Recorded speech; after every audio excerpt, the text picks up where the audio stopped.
Good morning friends. आज हम लोग नया चैप्टर स्टार्ट करने जा रहे हैं और चैप्टर का नाम है कॉम्प्लेक्स नंबर्स। तो अभी तक हम लोगों ने जो भी पढ़ाई की है वो रियल नंबर्स में की है। तो रियल नंबर से भी पहले आपने देखा था नेचुरल नंबर्स, फिर होल नंबर्स देखा, फिर इंटीजर देखा, फिर रेशनल नंबर देखा, फिर इर्रेशनल नंबर देखा और रेशनल और इर्रेशनल सेट का जब हम लोगों ने यूनियन किया तो हमें रियल नंबर मिला था। और अब हम लोग जो पढ़ने जा रहे हैं वो है कॉम्प्लेक्स नंबर। तो सबसे पहले हमें ये जानना होगा कि आखिर कॉम्प्लेक्स नंबर क्यों हम लोग पढ़ने जा रहे हैं। तो अभी तक जितनी भी मैथमेटिक्स हम लोगों ने पढ़ी है, जैसे आपने अलजेब्रा पढ़ी है और ज्योमेट्री मिल पढ़ी है, और अभी आगे चल के आप जो है वेक्टर भी पढ़ने वाले हैं। तो अगर इन सब तीनों ब्रांच को और इवन कोऑर्डिनेट ज्योमेट्री को अगर हम इन सब को मिलाना चाहें तो कॉम्प्लेक्स नंबर एक बाइंडिंग जो है ब्रांच होगी जो इन सबको एक साथ मिला के देख सकती है। ठीक है, मतलब ज्योमेट्री को अब हम लोग और अच्छे से समझ सकते हैं अलजेब्रा के टर्म्स में। अलजेब्रा को हम लोग ज्योमेट्री के टर्म्स में देख सकते हैं, कोऑर्डिनेट ज्योमेट्री को हम लोग कॉम्प्लेक्स नंबर के टर्म्स में देख सकते हैं, वेक्टर्स को भी हम लोग कॉम्प्लेक्स नंबर्स के टर्म्स में देख सकते हैं। इसका मतलब कि कॉम्प्लेक्स नंबर बहुत ही इम्पॉर्टेंट है। जैसा कि नाम है इसका कॉम्प्लेक्स नंबर, वैसा ही कॉम्प्लेक्स बिल्कुल नहीं है। दिस इज़ वेरी इजी और उसी को आज हम लोग यहाँ पर समझने जा रहे हैं। तो सबसे पहले अगर हम लोग कॉम्प्लेक्स नंबर को स्टार्ट करने जा रहे हैं तो यहाँ से स्टार्ट करेंगे। मान लीजिए हमको ये इक्वेशन दी गई है x² + 1 = 0। इसको अब हमें सॉल्व करना है। ठीक है, तो x² + 1 = 0 को अगर हमें सॉल्व करना है तो हम क्या बोलेंगे, x की हमें ऐसी वैल्यू चाहिए जो इसको क्या कर दे, 0। तो अब अगर हम इसे इस प्रकार से सॉल्व करते कि x² की वैल्यू आती है -1। तो अभी तक जो हम लोगों ने रूल्स पढ़े हैं उन रूल्स के हिसाब से, मैथमेटिक्स के रूल्स के हिसाब से ऐसा कोई भी स्क्वायर हमारे पास नहीं है जिसको अगर हम लोग स्क्वायर करें तो -1 आ जाए। जैसे कि अगर हम लोग मानते हैं कि हमारा x कोई पॉजिटिव नंबर है तो पॉजिटिव नंबर, अब x² करने का मतलब क्या है कि x × x की वैल्यू -1 आए, यानी x को जब हम लोग x से मल्टीप्लाई करें तो उसकी वैल्यू क्या आ जाए, निगेटिव आ जाए।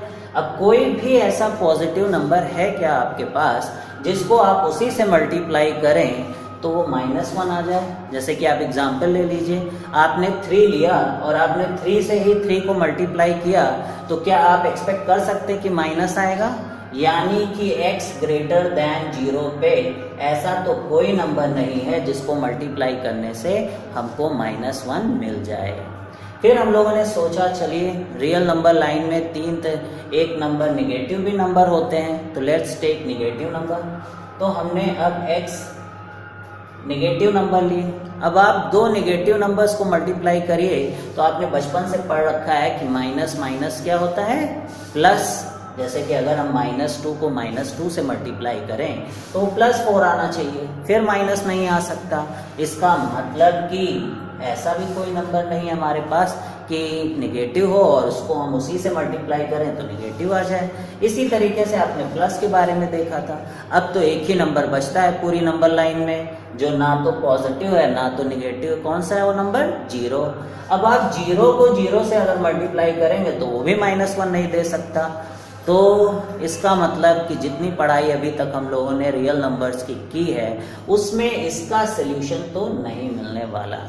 ठीक है, तो रियल नंबर्स की जो पढ़ाई की है उसमें हम लोगों ने देखा था कि कोऑर्डिनेट ज्योमेट्री को अगर हम उसमें लेके जाएं अपने इस सिस्टम में तो फिर हम अगर इसमें 0 ढूंढने की कोशिश करते हैं तो आखिर हमें 0 क्यों नहीं मिल रहा है। क्योंकि अगर हम लोग ने ग्राफ इसका बनाया x² + 1 का तो हम लोगों ने पढ़ रखा है कि अगर रियल नंबर में इसका सल्यूशन है तो उसे x एक्सिस को काटना पड़ेगा। लेकिन आप देख रहे हैं कि ये जो ग्राफ है ये हमेशा पॉजिटिव है। ठीक है, ये क्या है, ये हमेशा ही पॉजिटिव है। इसका मतलब कि ये कभी x एक्सिस को कट ही नहीं करता है। इसका मतलब हम ये कह सकते हैं कि जो x² + 1 = 0 है उसमें जो हमारा x है उस रियल नंबर में इस x का कोई सल्यूशन नहीं है। ये बात ये नहीं बोलता है कि इसको ऐसा कोई x ही हमको नहीं मिल सकता जो इसे 0 बनाए। ठीक है। तो गॉस नाम के एक मैथमेटिशियन थे, उन्होंने बताया था हमें कि जितनी डिग्री होती है किसी पॉलिनोमियल की उसके उतने रूट्स होते हैं। ठीक है, तो यहाँ पे इसकी डिग्री कितनी है? 2 है। तो इसका मतलब x की पक्का ऐसी कोई वैल्यू होनी चाहिए जो इसको यहाँ पर रखने से इसको 0 कर दे। वो भले ही रियल नंबर ना हो, वो रियल नंबर तो नहीं है, लेकिन वो इसको 0 तो कर ही सकते ना। तो अगर हम लोग ये मान लेते कि हमारा x² -1 होता है, अब वो रियल नंबर है नहीं है, वो इन रूल्स को फॉलो नहीं करेगा। हम नहीं बोल सकते कि नहीं प्लस का प्लस इंटू प्लस तो प्लस होना चाहिए, प्लस इंटू माइनस तो माइनस होना चाहिए। ये सारे रूल्स अगर हम लोग एक समय के लिए भूल जाएं और फिर यहाँ पर हम लोग x² की जगह -1 रख के देखें तो -1 + 1 क्या हो जाता है? 0। इसका मतलब अब हमें एक नए नंबर की जरूरत है, वो ऐसा नंबर जिसका स्क्वायर करो तो क्या है? -1। तो वो नंबर हम लोग अब ढूंढने जा रहे हैं। तो x की वैल्यू क्या हो गई? √−1। ये है हमारा वो नंबर जो हमें इस प्रॉब्लम से दूर निकालता है और हमें एक अपनी पढ़ाई में नई डायमेंशन जो है ऐड करता है। तो वो नंबर हम लोगों ने इसका नाम रख दिया, बिकॉज हम उसे 1 2 3 4 5 6 ऐसे नंबरों से नहीं डिनोट कर सकते थे, बिकॉज ये अपने आप में ही एक अलग टाइप का नंबर था जिसके स्क्वायर में हमें -1 मिलता है। उसका नाम रखा गया आयोटा। क्या रखा गया उसका नाम? आयोटा। और आयोटा को नाम दिया गया इमेजिनरी नंबर। क्या दिया गया? Imaginary number. ठीक है, तो ये एक नए ब्रांच की यहाँ से स्टार्टिंग हुई जहाँ पर हम लोगों ने सीखा कि आयोटा की वैल्यू है √−1 और आयोटा का स्क्वायर करें तो क्या आएगा फिर? -1।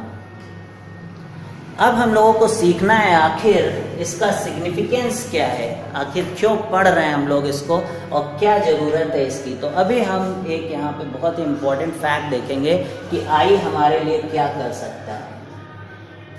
तो अभी मैं एक कोई हमारे पास मान लीजिए प्लेन है, तो आई हमें क्या करके देगा अभी हम लोग ये देखने यहाँ पर जा रहे हैं। तो आई एक नंबर है जिसको हम लोगों ने इमेजिनरी नंबर माना है, उसकी पावर क्या है वो आज हम लोग यहाँ पर देखने जा रहे हैं। अब मान लीजिए आपके पास नंबर दिया गया है 1, ठीक है, 1,0। ये क्या है? कोऑर्डिनेट में आपने पढ़ा है कि इस पॉइंट को हम लोग क्या बोलते हैं? 1,0। अब मैं चाहता हूं कि अगर मैं इसी नंबर को 90 डिग्री से रोटेट कर दूं, ठीक है, ये हमारा नंबर है 1,0। मैं चाहता हूं कि इसको रोटेट करके मैं यहाँ पहुँचा दूं तो हमारा क्या नंबर आएगा? इस नंबर को अगर मैं रोटेट करता हूँ 1,0 को कितने डिग्री से? 90 डिग्री से। तो आप बताइए कि अगर मैं इसको 90 डिग्री से रोटेट कर दूं तो यहाँ पर जाकर ये हमें क्या देगा? ठीक है, तो यहाँ हम लोग देखते हैं कि इसको अगर 1 × I, तो यहाँ पर हम लोगों ने अभी हम लोग आर्गेंट प्लेन पढ़ेंगे, तो इसको हम लोगों ने बोला है कि जो y एक्सिस हमारी होती थी, y एक्सिस, ठीक है, उसमें हम लोग अपने इस नंबर को यहाँ पर लिखते हैं। ठीक है, ये नंबर हमारा जो है आयोटा हम लोगों ने मान लिया। ठीक है, और इधर हमारा नंबर क्या होता है? -1। तो ये हमारे रियल नंबर है, इस लाइन पे रियल नंबर है। इधर आप देख रहे हैं 1,0, इधर आप देख रहे हैं -1,0 और इधर हम लोगों ने अपना नया एक एक्सिस बनाई है जिसको y एक्सिस पहले बोलते थे, अभी हम इसको इमेजिनरी एक्सिस बोल रहे हैं। क्या बोल रहे हैं? Imaginary axis. तो यहाँ पर ये वाला नंबर हम लोगों ने प्लेस किया है, बिकॉज अगर हमने कोई नंबर बनाया है तो उसे हमें नंबर लाइन पे रखना होगा। तो हमारी इस वाली लाइन पे तो ये नंबर नहीं है। ठीक है, इस नंबर पे हम लोगों ने देखा था कि सारे पॉजिटिव नंबर हम लोगों ने ढूंढे थे कि जो इस इक्वेशन को सेटिस्फाई करे, कोई नहीं मिला। ठीक है, सारे नेगेटिव नंबर हम लोगों ने देखे, वो भी नहीं मिले। जीरो देखा हमने, वो भी नहीं मिला, तो फिर हम लोगों ने वहाँ से ये आई निकाला था और आई की वैल्यू आई थी √(-1). अब हम लोग इस सिग्निफिकेंस देखने जा रहे हैं कि आई हमारे लिए क्या करके देगा। तो अभी हमारे पास ये 1 है। अब आई को हम देखें कि 1 के साथ जब मल्टीप्लाई करते हैं 1 × आई, तो ये क्या बन जाता है, आई। 1 × आई क्या बन रहा है हमारे लिए, आई। अब 1 × आई करने से आप देखिए ये क्या बन गया, हमारा नंबर पहुंच गया यहाँ पर। तो आई से मल्टीप्लाई करने से हमारा ये नंबर जो है 90 डिग्री रोटेट हो गया। तो हमें आयोटा ने पावर दी कि हम अपने किसी भी पॉइंट को चाहें तो रोटेट कर सकते हैं 90 डिग्री। अब आप देखिए इसका मैजिक, अगर इस आई को मैं फिर से एक बार 90 डिग्री रोटेट करूं तो आई × आई क्या हो जाएगा, I²। और I² अभी देखिए I² की वैल्यू क्या है, -1। अब आप देखिए यहाँ पर जब एक बार और हमने इसको 90 डिग्री से रोटेट कर दिया तो ये अब टोटल ये 180 डिग्री रोटेट हो गया। तो अब हम इस नंबर की मदद से अपने नंबर्स को रोटेट करना सीख गए। तो आप देखिए हम रियल एक्सिस पे ही काम कर रहे हैं, 1 को -1 हम बना दे रहे हैं। हमें एक और टूल मिल गया है नंबर्स को रोटेट करने का। और देखिए आप 1 से जब 90 डिग्री रोटेट किया तो आयोटा आया, और आयोटा को फिर से 90 डिग्री रोटेट किया तो क्या आया, -1। अब इसका मतलब एक बार और रोटेट करेंगे तो क्या मिलेगा, -i। और फिर एक बार रोटेट करें तो हमें क्या मिलना चाहिए, 1। तो यानी कि आयोटा हमें तीसरी बार अब हम लोग इसको रोटेट करने जा रहे हैं। तो I² की वैल्यू क्या आई थी, -1। और -1 को जब I से रोटेट किया तो हमें ये फिर से मिल गया। आप देखिए हमारा नंबर 270 डिग्री रोटेट हो चुका है और ये सारे नंबर हमको मिल रहे हैं। अब चौथी बार आप इसको रोटेट कर दीजिए तो -i²। और i² की वैल्यू क्या थी, -1। तो यहाँ से -1 × -1 +1। तो अब आपने देख लिया होगा कि आयोटा का पावर क्या है। आयोटा की पावर है कि वो किसी भी नंबर को रोटेट कर सकता है। ठीक है, समझ में आया आपको। अगर हम लोग इसी को एक और तरीके से देखते हैं कि और इसके क्या पावर है, ट्रिग्नोमेट्री में हम लोग कैसे आयोटा को यूज कर सकते हैं। ठीक है,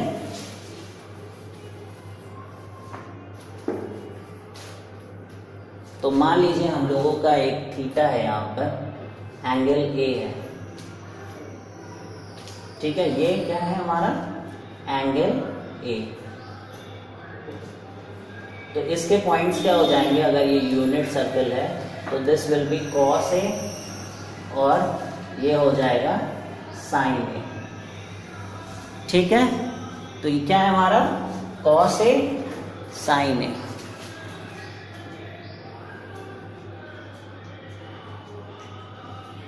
और ये वाला एंगल हम लोग देखें, अगर हमारा एंगल क्या है,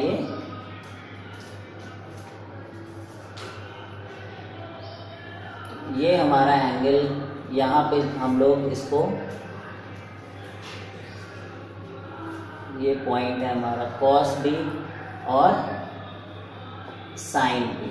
ठीक है, तो ये हमारे पॉइंट है cos A sin A और this is cos B sin B। ठीक है, तो ये एंगल हमारा है B।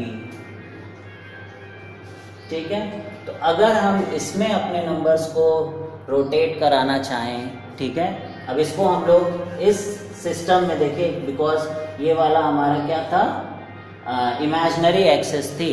तो इस हिसाब से हम लोग अपने नंबर को यहाँ पर क्या लिख सकते, cos A plus iota sin A। ठीक है, तो हमारे नंबर को, इस नंबर को क्या लिखा जा सकता है, cos A plus iota sin A। और इस नंबर को क्या लिखा जा सकता है, cos B plus iota sin B। तो B वाले नंबर को हम लोगों ने लिख लिया cos B plus iota sin B। तो ये था हमारा A और ये है हमारा B।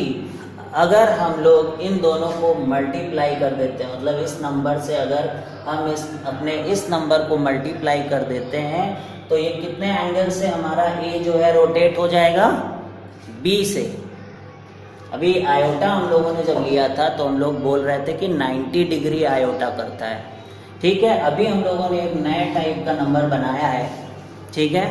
ये हम क्या बता रहे हैं आपको कि इसका पावर क्या है, जो कॉम्प्लेक्स नंबर हम लोग पढ़ने जा रहे हैं इसका पावर क्या है, ठीक है। अभी ए पॉइंट फिक्स है कॉस ए साइन ए, और ये बी पॉइंट है कॉस बी साइन बी, और बी हमारा क्या करता है, बी एंगल देता है। अगर हम चाहते हैं अपने इस कोऑर्डिनेट को बी एंगल रोटेट कर दें, कोई भी चीज़ हो अगर ऐसे है और अगर हम चाहते हैं कि ऐसे रोटेट हो जाए तो यहाँ का क्या कोऑर्डिनेट आएगा, ये अगर जानना चाहते तो आप खुद सोचिए कि इतनी कॉम्प्लेक्स चीज़ है कि हमारा कोई पॉइंट है, हम चाहते हैं अगर ये 30 डिग्री घूम के कहीं और पहुँच जाए तो आप उसके कोऑर्डिनेट बताओ, तो वो हमें कॉम्प्लेक्स नंबर हेल्प करने वाला है। जैसे कि अब हम क्या करेंगे, cos A plus iota sine A, अब मैं इसको मल्टीप्लाई करने जा रहा हूँ cos B plus iota sine B से, ठीक है। तो यानी cos A plus iota sine A ये नंबर है हमारा, और उसको मैं मल्टीप्लाई करने जा रहा हूँ cos B plus iota sine B से।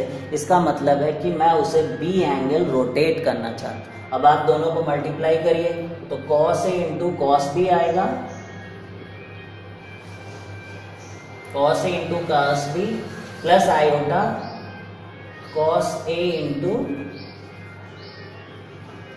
Sign B. जैसे नॉर्मल हम लोग अलजेब्रा में मल्टीप्लाई करते हैं वैसे कर रहे हैं, cos A into cos B plus iota cos A into sine B plus iota sine A into cos B, और iota sine A into iota sine B क्या हो जाएगा, माइनस आयोटा स्क्वायर यानी -1 साइन ए साइन बी, ठीक है। अब आप देखिए जो cos A cos B minus sine A sine B है, प्लस आयोटा कॉमन ले लें इधर से तो आ जाएगा हमारा sine A cos B plus cos A sine B.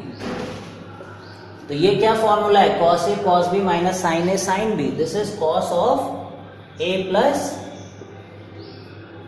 B plus iota sine A plus B,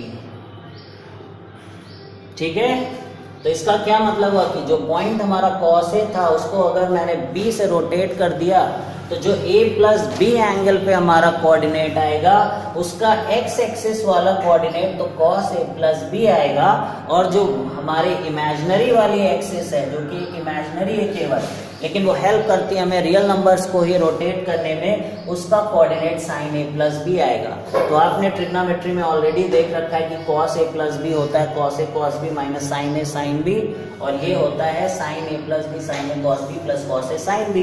तो आपने देखा कि यहाँ पर हम लोग कोऑर्डिनेट भी यूज कर रहे हैं, यहाँ पर हम लोग जो है ट्रिग्नोमेट्री भी यूज कर रहे हैं। अभी आप देखेंगे कि थोड़ी देर बाद कि हम यहाँ पर वेक्टर भी यूज करने लगेंगे, तो आप इससे समझ सकते हैं कि कितना पावरफुल टूल हम लोग सीखने जा रहे हैं।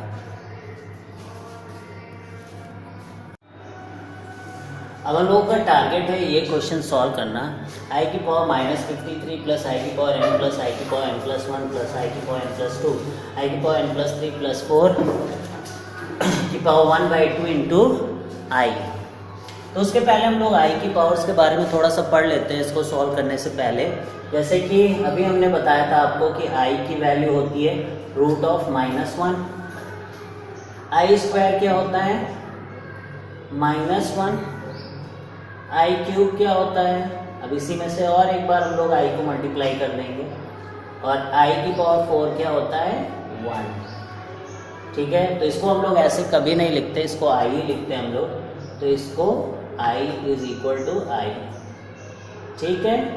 अब आप देखिए जब भी आई की पावर 5 होगा तो वापस से आप देखिए आई की पावर 4 1 है, जब हम लोग एक बार और आई को मल्टीप्लाई करेंगे तो आई की पावर 5 बन जाएगा, जैसे कि यहाँ पर देखिए।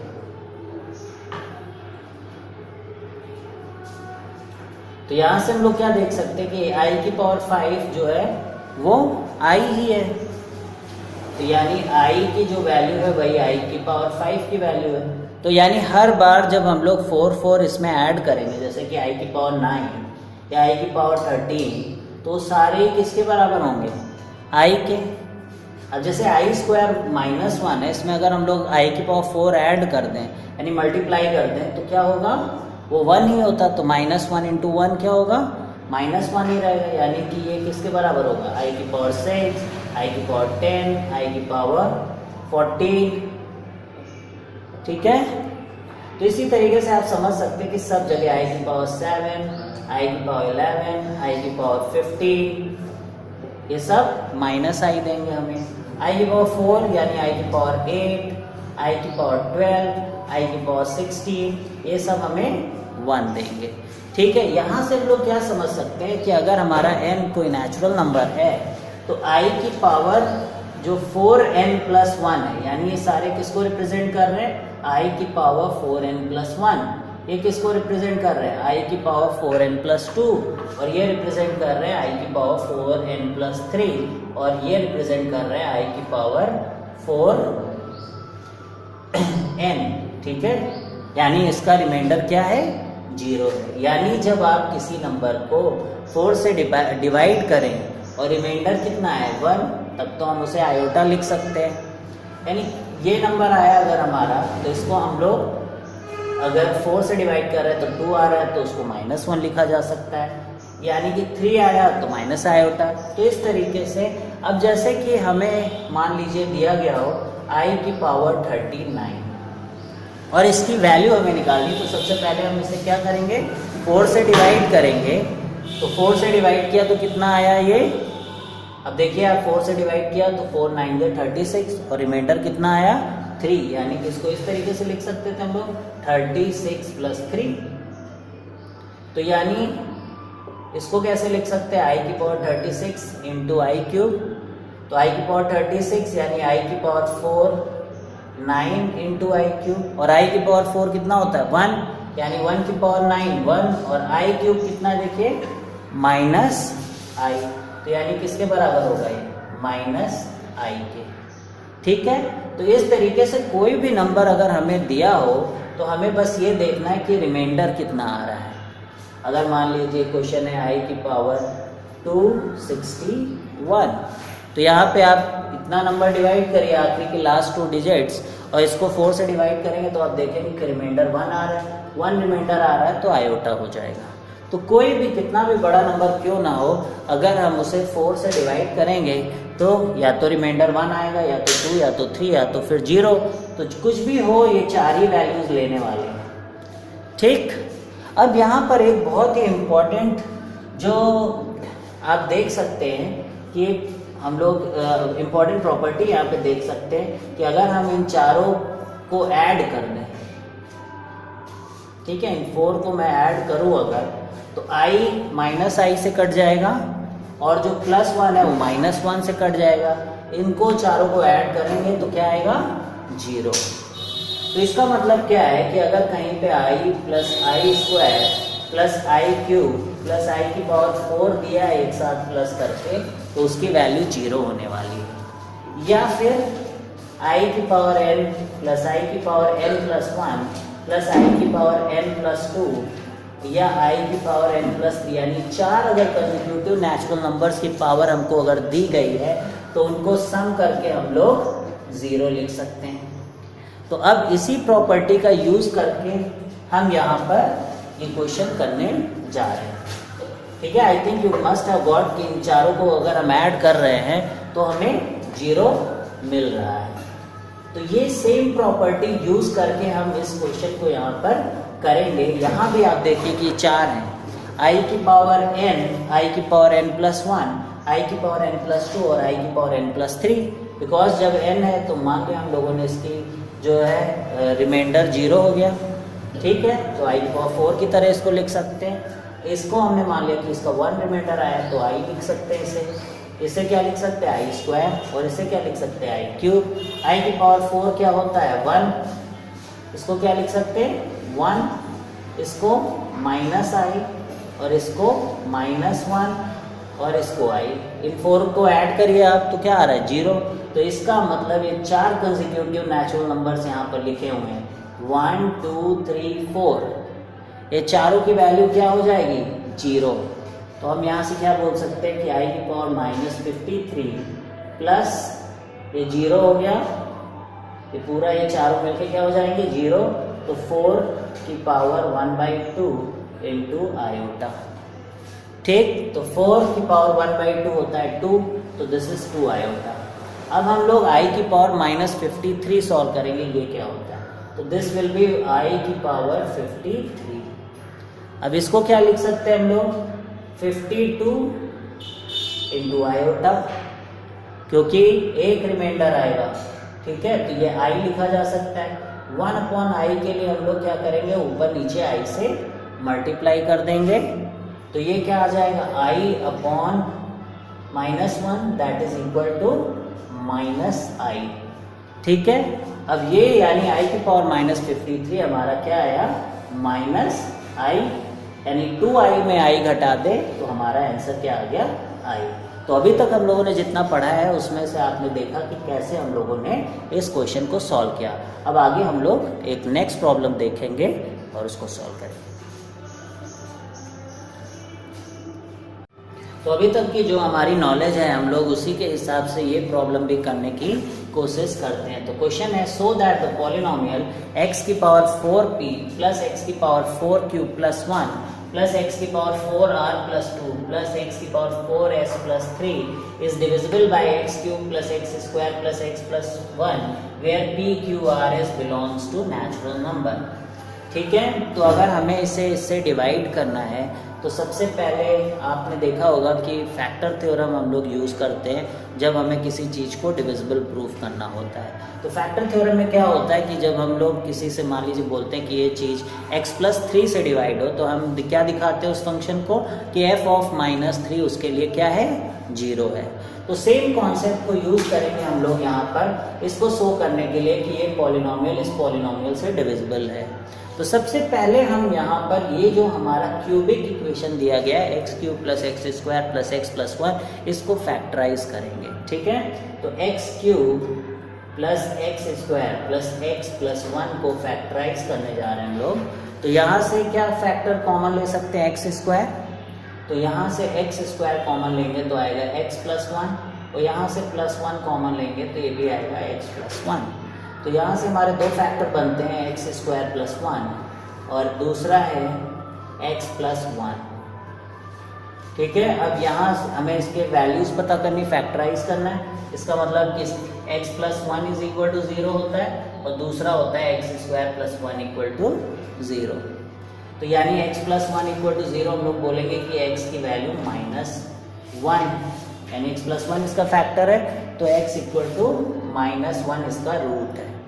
ठीक, अब इसको फैक्टराइज करने के लिए देखिए कैसे करेंगे। अभी हम लोगों ने सीखा कि आई स्क्वायर की वैल्यू -1 होती है, तो हम लोग इसको -i² लिख सकते हैं। तो x square minus i square a square minus b square का फॉर्मूला लगा देंगे, तो this will become x plus iota into x minus iota equal to 0। यहाँ से हमारे जो रूट आते हैं वो आते हैं x is equal to minus iota and x is equal to iota. ठीक है, तो ये दोनों रूट आ गए और कुल मिला के हमारे इसके जो रूट्स आए हैं वो आए x is equal to minus iota, iota and -1। अगर हम चाहते हैं कि हमारा ये जो पॉलिनोमियल है इससे डिवाइड हो जाए, इसका मतलब ये सारे जो रूट्स हैं जो इसके फैक्टर है वो इसके भी फैक्टर होने चाहिए, यानी कि फैक्टर थ्योरम से हम लोग इसको दिखाएंगे, शो करेंगे कि ये वैल्यूज यहाँ पर रखें तो ये इसको 0 कर दे। ठीक है, तो अब हम लोगों ने अपने ऊपर वाले फंक्शन को fx बोल दिया और fx की वैल्यू आ रही है x की पावर 4p प्लस x की पावर 4q इंटू x कर देते हैं प्लस 1 को, और इसको लिख देंगे हम लोग x की power 4r into x square. ठीक है, और plus x square 4s into x cube. ठीक है, तो सबसे पहले हम लोग -1 को चेक करते हैं कि ये इसको 0 करता है कि नहीं। जब ये तीनों ही इसको 0 करेंगे तभी ये प्रूव होगा कि ये इसको डिवाइड कर रहे हैं, यानी इसके जितने भी फैक्टर हों वो उसमें कॉमन होने चाहिए तभी तो डिविजिबल होगा। ठीक है, तो what we are going to put is f of -1। तो यहाँ पे -1 की पावर 4p -1 की पावर 4p इंटू -1, 4q है ये, plus -1 into power 4r into -1 का स्क्वायर और प्लस -1 की पावर 4s इंटू 1 का होल क्यूब। ठीक, तो अब इवन पावर अगर होगी -1 की तो इसकी वैल्यू क्या आएगी, +1, और ये तो -1 की पावर भी इवन है तो इसका मतलब +1 हो जाएगा, तो दिस इज -1 और यहाँ पर ये +1, यहाँ पे -1 की पावर 4n + 2 था, यहाँ पर 3 है -1 की पावर, तो ये +1 हो गया और ये आ गया -1। तो आप यहाँ देख रहे हैं कि ये चारों कट गए और इनकी वैल्यू क्या आ गई, 0। तो यानी कि हमारे जो ऊपर वाला पॉलिनोमियल है उसका एक फैक्टर हो गया x + 1। ठीक, अब सेकेंड फैक्टर हम लोगों को चेक करना है कि वो इसको डिवाइड करता है कि नहीं। तो अब हम लोग यहाँ पर दूसरी वैल्यू आयोटा रखेंगे। ठीक है, तो आयोटा अगर हम लोग यहाँ पर रखेंगे तो हम लोग क्या देखेंगे, इसको मैं रफ कर देता हूँ, एक पुराना वाला f ऑफ -1 आपने देख लिया कि कैसे 0 हुआ। अब यहाँ पर हम लोग f ऑफ आयोटा देखने जा रहे हैं। तो f ऑफ आयोटा, आयोटा की पावर 4p, आयोटा की पावर, और आयोटा की पावर 4p आप जानते हैं कि जब भी कोई रिमाइंडर नहीं होता है तो 1 आता है, और यहाँ पर देखिए 1 रिमाइंडर आ रहा है इसलिए i है, यहाँ पर i² हो जाएगा और यहाँ पर i³ हो जाएगा। अभी हम लोगों ने थोड़ी देर पहले देखा है कि 4 कॉन्जिक्यूटिव नंबर्स इस तरीके से अगर दिख जाए 1 + iota + iota square + iota cube, तो वो क्या हो जाता है, 0। तो यहाँ से हम लोग बोल सकते हैं कि हमारा एक फैक्टर x = i भी है। तो x = i हो गया फैक्टर, एक x = 1। एक और फैक्टर हम लोग चेक कर लेते हैं, f ऑफ -i। तो f ऑफ -i अगर हम लोग देखें तो माइनस आयोटा की पावर 4p, ये भी माइनस आयोटा की power 4q into minus iota हो जाएगा, माइनस आयोटा की power 4r into minus iota का स्क्वायर प्लस माइनस आयोटा की power 4s into minus iota का होल क्यूब। ठीक है, तो ये क्या हो जाएगा 1, ये 1 minus iota, this will be iota square यानी कि -1, और ये हो जाएगा प्लस आयोटा। तो ये देखिए ये भी 0 हो गया। अब आपने देखा कि तीनों ही फैक्टर जो डिनोमिनेटर में थे वो न्यूमरेटर में थे, तो इसका मतलब क्या हुआ कि जो भी डिनोमिनेटर को जो फैक्टराइज किया वो उसके अंदर फैक्टर आ गए, तो वो सारे के सारे ही डिविजिबल हो गए। इसके बाद अब हम लोग अब और भी कॉम्प्लेक्स नंबर की थ्योरी देखने जा रहे हैं।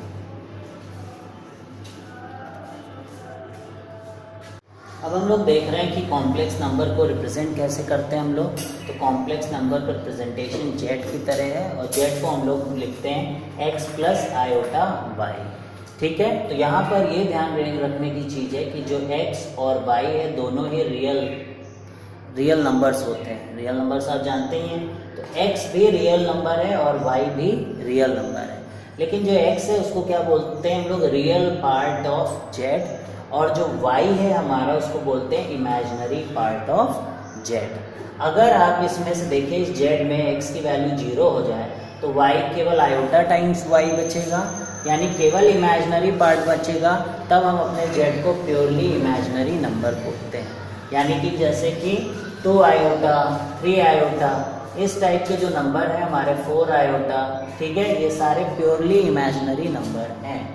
और जब कोई ऐसा नंबर हो जिसमें y बिल्कुल 0 हो, इसका मतलब कि फिर z क्या हो जाएगा, प्योरली रियल नंबर। तो यहाँ से क्या समझ में आते हैं कि कॉम्प्लेक्स नंबर एक सुपर सबसेट है जिसके अंदर हमारे रियल नंबर्स भी आते हैं। अगर ये y 0 हो जाए तो जो x हैं वो भी कॉम्प्लेक्स नंबर के अंदर ही आते हैं। ठीक है, तो कॉम्प्लेक्स एक सुपर सेट है जिसके अंदर रियल नंबर भी पार्ट है, लेकिन कब, जब z प्योरली रियल हो। उसके लिए कंडीशन क्या होगी, y = 0। ठीक है, तो ये एक इम्पॉर्टेंट चीज़ था। अब यहाँ से हम लोग जो है देख सकते हैं कि अगर आप x प्लस आयोटा वाई है, जैसे 2 टाइम्स रियल जेड, अगर ऐसे दिया है 2 टाइम्स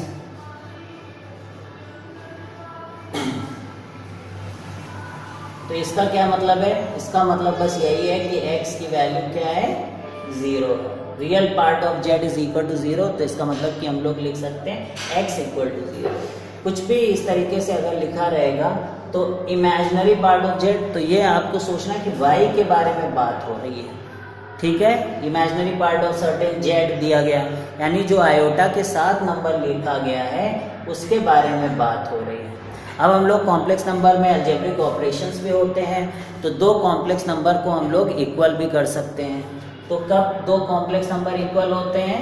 जब उनके रियल पार्ट बराबर होते हैं और उनके इमेजिनरी पार्ट बराबर होते हैं। यानी कि दो कॉम्प्लेक्स नंबर अगर हमें दिए हैं x1 plus iota y1 is equal to x2 plus iota y2, ये दोनों इक्वल हैं, तो हम क्या करें? इनको दोनों एक तरफ कर लें, x1 minus x2 plus iota y1 minus y2 equal to 0, ठीक है। तो इसको हम लोग कैसे लिख सकते हैं? 0 प्लस आयोटा 0, तो x1 minus x2 equal to 0, वहाँ से x1 इक्वल टू x2 आ गया, और y1 minus y2 equal to 0, वहाँ से y1 is equal to y2 आ गया। और एक यहाँ पे इम्पॉर्टेंट पॉइंट है कि ऐसा कभी नहीं बोल सकते हम लोग कि एक कॉम्प्लेक्स नंबर दूसरे कॉम्प्लेक्स नंबर से बड़ा है। ये जो ग्रेटर देन वाला जो हमारा ये इनइक्वालिटी होती है, ये केवल रियल नंबर्स में लगती है। कॉम्प्लेक्स नंबर में हम लोग नहीं बोल सकते कि Z1 ग्रेटर देन Z2, क्योंकि इसमें एक डायरेक्शन सेंस भी होता है। जैसे कोई वेक्टर किसी दूसरे वेक्टर से कभी बड़ा या छोटा नहीं हो सकता है, वेक्टर का मैग्नीट्यूड बड़ा या छोटा हो सकता है, उसी तरीके से कॉम्प्लेक्स नंबर कभी एक दूसरे से बड़े नहीं हो सकते। कॉम्प्लेक्स नंबर बराबर हो सकते हैं, लेकिन कॉम्प्लेक्स नंबर बड़ा है छोटा है ये इसका कोई भी मतलब नहीं है, ठीक है। समझ में आ रही है आपको बात? क्यों ऐसा है? क्योंकि कॉम्प्लेक्स नंबर में एक डायरेक्शन सेंस भी है, ठीक है। कॉम्प्लेक्स नंबर एक अभी हम लोग आगे चल के पढ़ेंगे आर्गेंट प्लेन में, वो पॉइंट को रिप्रेजेंट करता है, तो वो एक क्या है? वो पोजीशन बताता है। तो कोई पोजीशन किसी दूसरे पोजीशन से बड़ा या छोटा नहीं हो सकती है, ठीक है। इसलिए ये बहुत इंपॉर्टेंट पॉइंट है कि inequality is not possible in complex number. तो सेकंड ऑपरेशन है कि दो कॉम्प्लेक्स नंबर को ऐड करके कॉम्प्लेक्स नंबर मिलता है, यानी कि जैसे कि एक z दे रखा है x1 प्लस आयोटा y1 और दूसरा कॉम्प्लेक्स नंबर दे रखा है x2 प्लस आयोटा y2, तो उनको हम लोग ऐड करेंगे तो क्या आ जाएगा? x1 plus x2 plus iota times y1 plus y2। तो जैसे मान लीजिए, देख लीजिए आप, Z1 दिया गया x1 प्लस आयोटा y1 और Z2 दिया गया है x2 प्लस आयोटा y2। अब इन दोनों को ऐड करें अगर हम लोग Z1 प्लस Z2, तो क्या आ जाएगा? x1 plus x2 plus iota times y1 plus y2, ठीक है। तो ये यहाँ से आ गया Z1 plus Z2 equal to x1 plus x2 plus iota y1 plus y2, तो यही यहाँ पर लिखा हुआ है। तो यहाँ पर भी देखिए एक real part of Z1 plus Z2 है, जो कि एक नया कॉम्प्लेक्स नंबर है, और ये क्या है? इमेजिनरी पार्ट है हमारे Z1 प्लस Z2 का, तो ये भी एक कॉम्प्लेक्स नंबर ही है। तो sum of two complex number is also a complex number, ये बोल सकते हैं हम लोग, ठीक है। अगर बाई चांस यहाँ पे एक इम्पॉर्टेंट पॉइंट है, मान लीजिए Z1 प्लस Z2 हमारा 0 हो जाए, ठीक है, तो इसका क्या मतलब होगा? Z1 प्लस Z2 अगर 0, यानी ऐसा दिया गया कि Z1 is equal to minus times Z2, ठीक। तो ये कब हो सकता है? Z1 is equal to minus times Z2 जब x1 प्लस x2 भी 0 हो और y1 प्लस y2 भी 0 हो, ठीक है। जब दोनों 0 होंगे, यानी x1 को लिखा जा सकता है माइनस x2 के बराबर और y1 को लिखा जा सकता है माइनस y2 के बराबर, तभी हम लोग ऐसा बोल सकते कि Z1 प्लस Z2 ऐड करने से दो कॉम्प्लेक्स नंबर क्या हो गए हैं? 0 हो गए हैं, ठीक है। तो कॉम्प्लेक्स नंबर का एडिशन आप देखेंगे वैसा ही है जब हम लोग आर्गेंट प्लेन पढ़ेंगे, जैसे वेक्टर्स ऐड होते हैं। ठीक है। ये बिल्कुल जब यहाँ पर हम लोग एडिशन की बात करते हैं तो कॉम्प्लेक्स नंबर वेक्टर्स की तरह बिहेव करने लगते हैं, इनमें डायरेक्शन सेंस आने लगता है। जैसे आपने parallelogram law of vector addition देखा है, उस तरीके से आप देखेंगे कि कॉम्प्लेक्स नंबर्स ऐड होते हैं। फिर हम लोग अगर मल्टीप्लिकेशन की बात करें तो Z1 इंटू Z2, तो दो कॉम्प्लेक्स नंबर हम लोग मल्टीप्लाई भी कर सकते हैं। तो मैं आपको दिखा सकता हूँ कि कैसे जो है कॉम्प्लेक्स नंबर्स मल्टीप्लाई होते हैं। जैसे कि अलजेब्रा में मल्टीप्लिकेशन होता है, वैसे ही कॉम्प्लेक्स नंबर मल्टीप्लाई होते हैं, और मल्टीप्लाई करने के बाद ये रिजल्ट हमारा आना चाहिए। ठीक है, और आप देख रहे हैं कि मल्टीप्लिकेशन भी क्या है, ये भी एक कॉम्प्लेक्स नंबर ही आया है। ठीक है, अभी मैंने आपको इंट्रोडक्शन में बताया था कि मल्टीप्लिकेशन का मतलब होता है कि कॉम्प्लेक्स नंबर को किसी एंगल से जो है रोटेट कर देना। तो जब हम लोग मल्टीप्लाई करते हैं तो वो एंटी क्लॉकवाइज रोटेट होता है, और जब हम लोग डिवाइड करते हैं तो वो जो है क्लॉकवाइज रोटेट करता है। तो ये सारी बातें हमें सीखनी होंगी। तो यहाँ पे मल्टीप्लिकेशन करके देखते हैं हम लोग। जैसे कि x1 प्लस आयोटा y1 है, इसको जब हमें मल्टीप्लाई करना होता है x2 प्लस आयोटा y2 को, तो हम लोग नॉर्मल मल्टीप्लाई करते हैं x1 इंटू x2। ठीक है, अब आप देखिए कि अगर आयोटा आयोटा मल्टीप्लाई करेंगे तो रियल पार्ट आता है, आयोटा स्क्वायर हो जाता है -1, तो y1 y2। और कब कब यहाँ पे आयोटा आने वाला है, जब हम लोग आयोटा y1 को x2 से मल्टीप्लाई करेंगे तब x2 y1 आएगा, और जब आयोटा y2 को x1 से मल्टीप्लाई करेंगे तब आयोटा आएगा। तो आयोटा कॉमन ले लिया हम लोगों ने, तो ये आ गया x1 y2। तो यही है, देखिए। ठीक है, तो इस तरीके से हम लोगों ने कॉम्प्लेक्स नंबर को मल्टीप्लाई करना भी सीख लिया है। अब जो तीसरी चीज़ है वो है डिवीज़न। अब हमें देखना है कि डिवीज़न का आखिर कैसे करते हैं हम लोग कॉम्प्लेक्स नंबर्स का।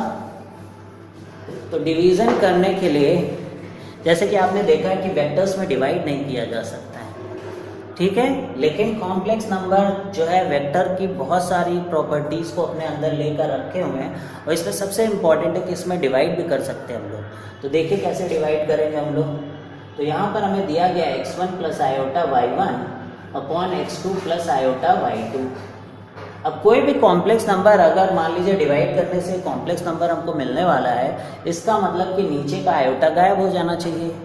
तो नीचे का आयोटा कैसे गायब होगा, जब हम इसके कॉन्जुगेट तो आखिर आप अभी नहीं जानते, लेकिन अगर x2 माइनस आयोटा y2 से इसको ऊपर नीचे हम लोग मल्टीप्लाई कर दें तो क्या होगा फिर।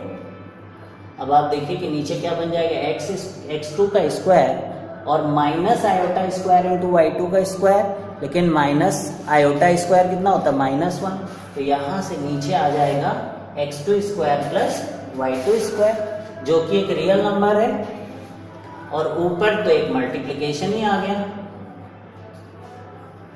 x2 माइनस आयोटा y2 के साथ। अब आप इसको मल्टीप्लाई कर सकते हैं, जैसे अभी हम लोगों ने मल्टीप्लाई किया, तो कैसे x1 इंटू x2, और फिर अगर हमें रियल पार्ट लाना है तो किससे किससे मल्टीप्लाई करना होगा, y1 और y2 को। लेकिन यहाँ पर आप देखिए कि क्या है, माइनस आयोटा स्क्वायर यानी प्लस में आ जाएगा, तो प्लस y1 y2, तो ये रियल पार्ट है। ठीक है, अब इमेजिनरी पार्ट क्या होगा, देखिए x1 को जब y2 के साथ मल्टीप्लाई करेंगे और x2 को जब y1 के साथ, तो प्लस वाला मैं पहले लिख देता हूँ, x2 y1 यहाँ पे आयोटा है, और इसको जब हम लोग मल्टीप्लाई करेंगे x1 को इसके साथ तो आएगा x1 y2। अब इसके नीचे भी है यहाँ पर, इसको अलग अलग कर लेते हैं हम लोग, x2 का स्क्वायर प्लस y2 का स्क्वायर अपॉन इसके नीचे भी कर देते हैं x2 का स्क्वायर प्लस y2 का स्क्वायर। तो हम लोगों ने देखा कि डिवीज़न भी पॉसिबल हो गया। तो ये हमारे जो है कुछ एल्जेब्रिक ऑपरेशंस थे जो हमने अभी देखे हैं। अब हम लोग नेक्स्ट लेक्चर में देखेंगे कॉन्जुगेट की प्रॉपर्टीज़, मॉडुलस की प्रॉपर्टीज़, और फिर उसके बेसिस पे कुछ इम्पोर्टेंट क्वेश्चंस।